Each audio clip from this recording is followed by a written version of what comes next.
periodista, viajera, conductora de programas culturales. Tenemos a Sonalí Tuesta en la línea. Buenos días, Sonalí. Bienvenida. Saludo para toda la gente. Muchísimas gracias por esta oportunidad. Sonalí, acabas de publicar este libro que tengo aquí en la mano, se lo describo a nuestros oyentes, ¿no? Se llama Sonalí Tuesta, un viaje para no morir, en el que cuentas esta etapa en la que nos mantuviste a todo el Perú prácticamente en vilo, ¿no? De varios días en los que estuviste en coma debido a un par de virus desconocidos. Cuentas tu experiencia. No solamente cuentas tu experiencia, sino que compartes los mensajes que muchos de los peruanos te dejaban. Y además el cariño que te tenían, cómo te esperaban, y estos flashes que le vienen a uno pues cuando ve tan de cerca la muerte, ¿no? Quería que me cuentes un poco acerca de esa experiencia, ¿no? Ver de cerca la muerte, ¿cuánto te cambió a ti, Sonalí? Diego, mira, el título, como tú lo has dicho, es un viaje para no morir y es realmente un viaje, ¿no? Mm. Es un viaje con muchas imágenes, con muchos audios, con muchas voces, digamos, que hablan en este camino para sobrevivir, ¿no? Entonces, es como una suerte de diario, teniendo ubicación la clínica, cuidados intensivos, pero de todas maneras conectada con el país, ¿no? Hay un frío intenso que siento en mi emergencia y me lleva a pensar en el Colquepunco, en el Señor de Coyuriti o en la Laguna Negra de Huancabamba. Entonces, esas conexiones con el país yo creo que me ayudaron muchísimo para poder avanzar y salir adelante, ¿no? Y en eso, obviamente, la buena energía de la gente ha hecho posible muchas cosas y ahí, como tú lo has dicho, hay testimonios de eso, ¿no? Además que escribieron, en fin, hay varios relatos ahí que ayudan un poco, acompañan este camino para decir que no estamos solos, ¿no? Entonces, Pero, definitivamente una experiencia de este tipo te transforma. De hecho, sí, para mí hay un antes y un después, definitivamente. ¿en qué cosas específicamente? Porque, a ver, después de enfrentar ese episodio en tu vida, específicamente, ¿qué cosas sientes que cambiaron? Es decir, tú cuentas aquí testimonios eh, como del momento, ¿no? Pero hacia después de eso, ¿cómo fue específicamente ese cambio, el proceso de recuperación, por ejemplo? Claro, el proceso de recuperación es entender que eres una persona vulnerable, ¿no? Que te pueden pasar cosas, Mm. que no eres invencible como yo creía que yo era, ¿no? Y que puedes encontrarte en medio de una cama con un montón de cables, digamos, puesta a otras cosas, a otros aparatos que te ayudan a sobrevivir, que no puedes sola, ¿no? Entonces, eso entender es bien complejo para una persona que es muy independiente, finalmente que hace sus cosas en el momento que lo decide hacer. Esa es una de las cosas. Otra cosa importante es el no exigirse tanto, ¿no? Yo era muy dura conmigo, me exigía Mm. muchísimo en determinadas cosas a pesar del cansancio, a pesar de ya no dar por algunas cosas, ¿no? Y otro es darme cuenta definitivamente que la buena energía existe y que esa búsqueda del bien común definitivamente es una meta que yo quiero seguir buscando, ¿no? Ujú. Entonces, yo sabía que había mucha gente que me quería, pero no sabía que era tanta gente, ¿no? Entonces, ese cariño desprendido, mucha gente postergó su propio dolor para pensar en mí. Entonces, esa reciprocidad que se dio es una reciprocidad que yo quiero seguir manteniendo, ¿no? Ahora, hay muchos pasajes del libro bastante que podría describirlos como lo que uno pasa pues cuando está internado, ¿no? Cuando no sabe lo que está pasando alrededor, estas visiones que a veces a uno le llegan a la cabeza, ¿no? Que en tu caso, Sonalí, tienen que ver mucho con los viajes que hiciste, ¿no? Hay mucha relación con el mundo ancestral, muchas cosas que tú sentiste mientras estabas en coma o recuperándote ya, digamos, porque estás bajo los efectos de la medicina. ¿Cómo fue ese viaje, ¿no? O cómo sentiste que toda la experiencia, todo lo que viajaste, ¿no? Todo lo que experimentaste, se reflejó en tu propio Vía Crucis? Exactamente. Todo se volvió blanco y negro, Diego. Perdí los colores. Los colores escaparon. Lo único que veía en color era el lago Titicaca. que era una presencia continua, solamente era el azul del lago, todo existía, ¿no? Todo lo veía en blanco y negro, y veía imágenes muy cercanas, muy cerquitas, ¿no? Que de verdad me ponían muy nerviosa, ¿no? Entonces, y otra de las cosas es que escuchaba voces. Había alguien que presentaba a la gente para que yo la reconozca, ¿no? Entonces era como una lucha para recuperar la memoria también, ¿no? Esa memoria de la gente que había conocido, de los lugares donde había estado. Finalmente yo sentía que el hecho de no perderlos me podía mantener viva, ¿no? Entonces, en ese camino también entras en muchas dudas, ¿no? En muchas dudas si quieres o no quedarte o irte, ¿no? Entonces ahí, por momentos, mi papá murió en el 2007 y conversé con él, ¿no?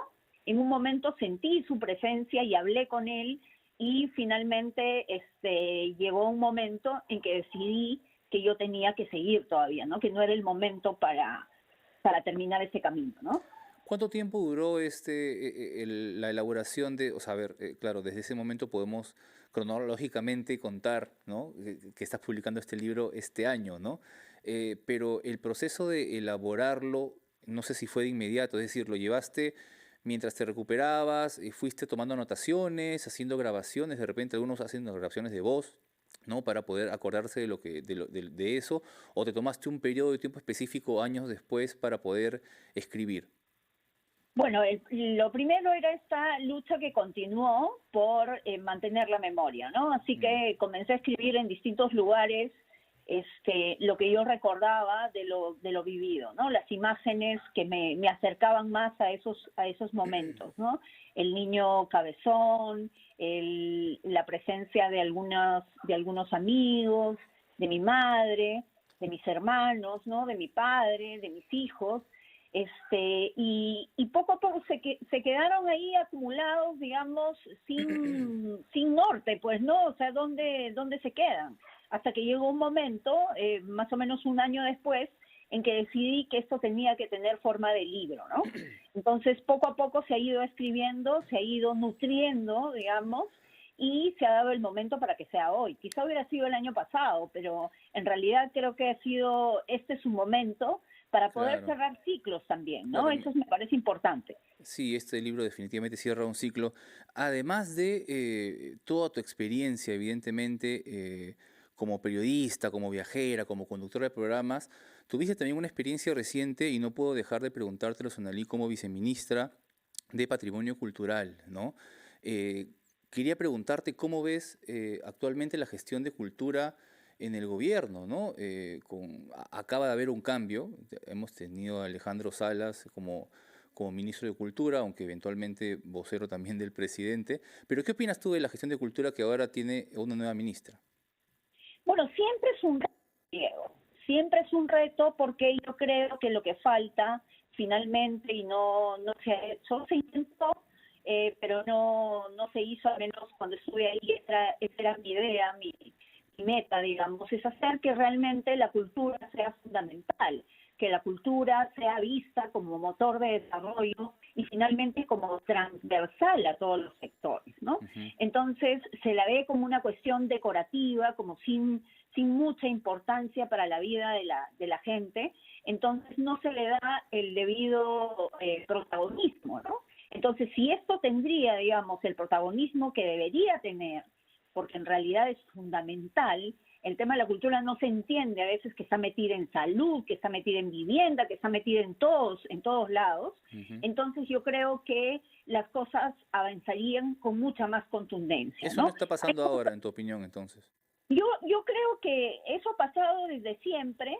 Creo que ahora no ha habido mucha diferencia en eso. Se ha continuado con ciertos lineamientos que se habían planteado en su momento y eso me parece bien que se hayan continuado algunas cosas que se han hecho, pero la transformación fundamental tiene que darse, ¿no? Es más, hay una política de cultura al 2030 que tiene que ponerse en práctica, ¿no? Hay cosas muy interesantes ahí que le dan mucha fuerza a este abanico de posibilidades que hay a través de la creatividad, a través de la cultura. Entonces, eso tiene que concretarse a nivel conceptual también y en las cuestiones Pero prácticas, estás ¿no? hablando de políticas públicas, ¿no? Y en un clima de inestabilidad, establecer políticas públicas es difícil, sobre todo con salidas abruptas como la tuya, ¿no? Que a muchos nos sorprendió, como la tuya y la de muchos profesionales que también estuvieron en diversos ministerios.